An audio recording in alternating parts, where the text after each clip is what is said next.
Part of what you did was you created enough protections around those vulnerable parts of you so that you wouldn't let that feedback in so much. It feels like that's maybe not the case for me. So I would just ask you to consider Sure. is where am I being protected? Where am I protecting myself? I would invite you to rehash it here, not so much up here.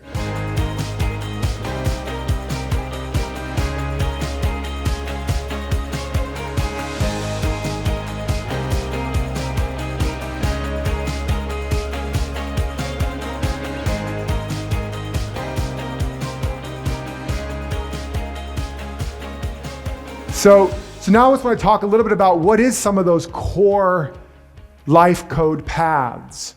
And this is on page 23, and I'm just going to read through it relatively quickly. You can obviously read it, but I like to hear myself talk, so I'll read it out loud for you. It'll be like a bedtime story. I'm not safe. A story. Little Johnny predominantly didn't feel safe in his body or the world. So this is about predominantly around feeling safe in our body or the world, getting our basic survival needs met. It tends to occur before or shortly after birth, but can be activated in the first year because that's when we're determining if this new world is fundamentally safe to exist in. So if things happen in utero, right around the birth time, there nearby, where you're just going, am I basically safe here? Physically safe. You don't yet have the other layers of worth and value and all that. It's just, am I safe? Then very shortly after that, if your wound or your trigger started, once you've begun to map out your basic safety, your basic, okay, all the parts are here, there's no unique pain. I'm not, like me, I was 2.5 months premature in a incubator, bells and whistles going off, serious, something's wrong. This body, it's betrayed me. So instantly feeling safe in the world and my body was a big thing. So then once you know what that is, and if you get past that without any major hurdles, then you move to discovering if who you are is intrinsically lovable or worthy, which is also usually determined in the first year or sooner. And it's second only to physical safety, and you could almost say, right up there, as we know with the test with the rabbits, where they're not given love, they die, or they get sick, or they don't gain weight. They've shown it with rats too, that touch and love and a sense that you matter is like food, right? So we get that pretty much soon after we've mapped out our basic safety. Now it's the second layer is, am I basically worthy or lovable? Because why? If I'm not lovable, then I'm probably not going to get fed. I'm probably not going to get protected. And so I'm not going to be safe. I'm going to be hungry and I'm going to die. So it's another fundamental pattern. If we receive this message that who we are being isn't lovable or adequate, this is often our core pattern. So it can cause us to repress who we are, what we really want, and how we're meant to truly express, because we've determined it is unacceptable or detrimental to our survival. If we are expressing something, and a lot of this can happen pre-verbal, and we're getting the message that who we are intrinsically is not necessarily physically not safe, but it's not acceptable or lovable, and therefore it's not safe to be who we are. So it's not safe to be in a body, or it's not safe to be who we are. So that leads us to seek model others in order to fit in and become what appears to be worthy, acceptable, or lovable way of being. So that's where we start to adapt. If we don't feel safe physically, we will create certain physical and energetic adaptations to kind of create more armoring to make sure we feel safe physically. If we don't feel safe to be who we are, we'll either shrink to fit, or we will adapt and become chameleons and find out, oh, if I'm like this, if I'm mommy's little helper or daddy's good boy, then I'm loved. And we are learning, it's not even an intellectual thing, it's an adaptation, it's an evolutionary thing. This is who I need to be because I'm intrinsically not worthy or not lovable. We talked about earlier, the core map of reality or the self-concept, intrinsically. So now I gotta figure out some adaptive measures to be lovable. And that's where we start to, okay, I'm more lovable here, I'm more lovable there. And now we become a caricature of ourselves, or we just develop and focus on parts of ourselves that are more lovable to the exclusion of other parts that are equally intrinsic to us, but we've gotten the message they're not okay. So they get repressed. So this can lead to codependence, striving to be more, do more, have more, become overachievers, if that's what we determine will make us lovable, valuable, useful, or worthy. Number 3 is I'm powerless. You can see how it can lead to a feeling of powerless as we move more into autonomous self-awareness and self-expression. So now we've established physical safe or not, intrinsically worthy or not. That will determine now, moving into the next stage, can I be an autonomous being? I'm starting to discover my sovereignty. I'm starting to have attachment break, realize I'm a separate person from mom or dad, and I'm seeing, do I have intrinsic sovereignty? Do I have intrinsic power, agency, right? As we move into the autonomous self-awareness, self-expression, forming an identity separate from our parents, if our environment feels out of control, overly controlled, or we get a lot of messages of judgment about our behavior, then again, we can develop the pattern that we don't have agency. We don't have sovereignty, they do. And so we give away our power. Again, to feel safe, or to feel loved, or to feel worthy. As you now move through that, depending on how that turns out, you move into start forming a sense of self. You can see how it's happening from physical to intrinsic to your sense of agency and power. You're now forming the building blocks of your identity. Now you're extending your territory of exploration. So now that you kind of have a lay of the land physically, a lay of the land emotionally or intrinsically, a sense of who's got the power in this, now you'll either extend out to explore more territory or you won't. If your environment doesn't make you feel safe to be you, so that's the difference. It doesn't make you feel safe physically per se, but it doesn't make you feel safe to be you.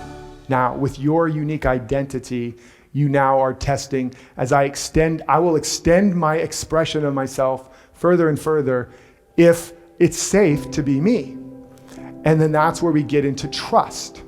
So the trust is different than trust of life in general, like with physical safety. This is now, can I trust to be myself? And that will obviously carry over into relationships. Do you repress your full authentic expression in your area of work? Oh, my clients won't like me, or I won't get clients if that shows potentially an area of trust to honor and express your identity. And then as we start to form our identity, and now we're exploring our territory, now we move into the pattern or the core wound of I have to do it right. I don't think anybody has that one, right? Nobody? It's just me? Okay.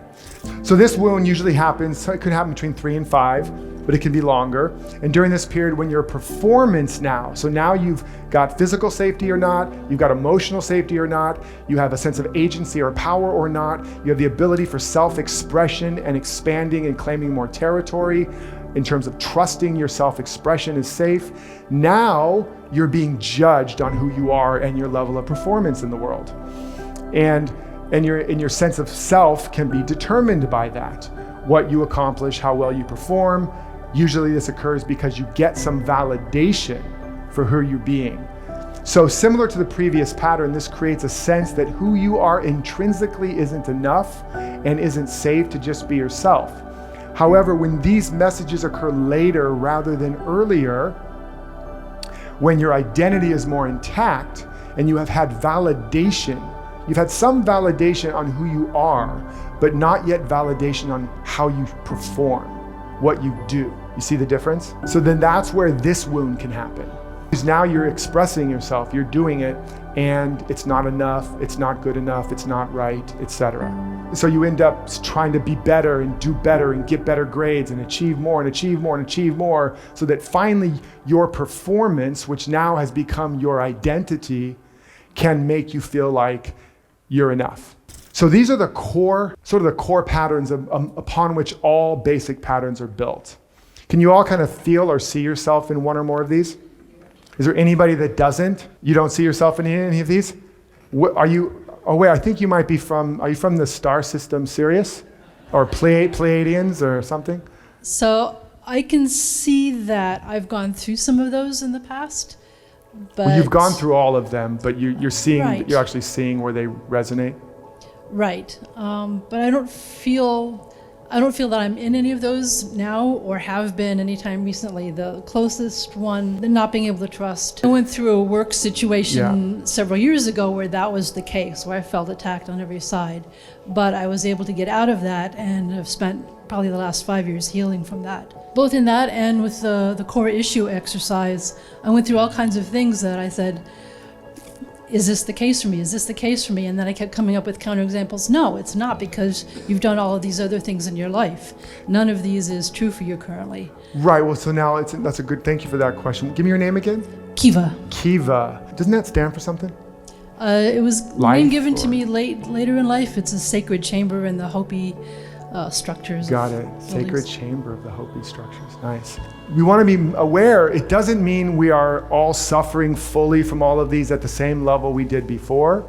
It doesn't mean they're necessarily showing up aggressively in our life right now. Sometimes we go through phases and periods. Some of them we might have actually healed to some level. So that's not a problem. You're still understanding the workshop you've been through, because there's wisdom in all of that. If you used to feel that way and you don't anymore, if you used to be striving to achieve something or be something or do something to feel intrinsically worthy, but you find now you stand in your truth more and you express yourself more and you don't feel tempted as much by that, you've grown in that particular workshop. You want to understand that journey, because there's a lot of people that are still stuck in it, right? That you're not anymore. Exactly, yeah. Yeah, so that's take valuable. all of the things that I've been through is part of why I want to teach, because I've been through these things. I can give people examples of how, yeah, I'm just human too, but I've gotten past these. Part of what you did was you created enough protections around those vulnerable parts of you so that you wouldn't let that feedback in so much, which is not the same thing as having been fully exposed and gone all the way through. Do you know what I'm talking about? Where you feel, Yeah, absolutely. where it's more of a protection. You built a thicker skin. You kind of just kind of maybe embodied a little bit of the rebel, a little bit of fuck you, I'm gonna be who I am, right? And that's not bad, but it's not the same when it's coming as a reaction. And so it creates still a separation between you and more of you. And you can't let everything in, and you also can't let all of you out. So ultimately, we know we've gone all the way through, and we don't have to have any defense, any protection. We don't have to, we're not dancing at all around our full expression. We can show up wherever they would have their reaction. If somebody says you're XYZ and it used to trigger you, now it'll be like, they're saying, you're a fire hydrant. And you're like, okay, I don't relate to that anymore. It doesn't touch me anymore, but thank you for sharing. So that's one thing I can see and feel is that you developed protection. And some of that's good. There's a strength in that. But I invite you to open up to really opening to vulnerability. You'll start to open up to some of the places where you've kind of got a little bit of a blind spot because it doesn't feel safe to go there. Does that make sense? It does. It feels like that's maybe not the case for me, but because as a Cancerian, I find myself always going to the very bottom of any real issue that I have to go through before I can let myself come back up. So it feels like I would just ask you to consider, sure, for now, is where am I being protected? Where am I protecting myself from some of these core issues where I used to not feel safe to fully express, or I felt attacked or judged? Did I really develop the power and the strength to be vulnerable in that position, or did I develop some protections around it? That's a little extra homework for you to look at. Well, and that's what I've been doing, sitting here like, okay, let me rehash all of these things and figure out what's really going on here. I would invite you to rehash it here, not so much up here. Does that make sense? Of course. Awesome. You're doing great, my dear. Thank you. Thanks. Let's give her a round of applause.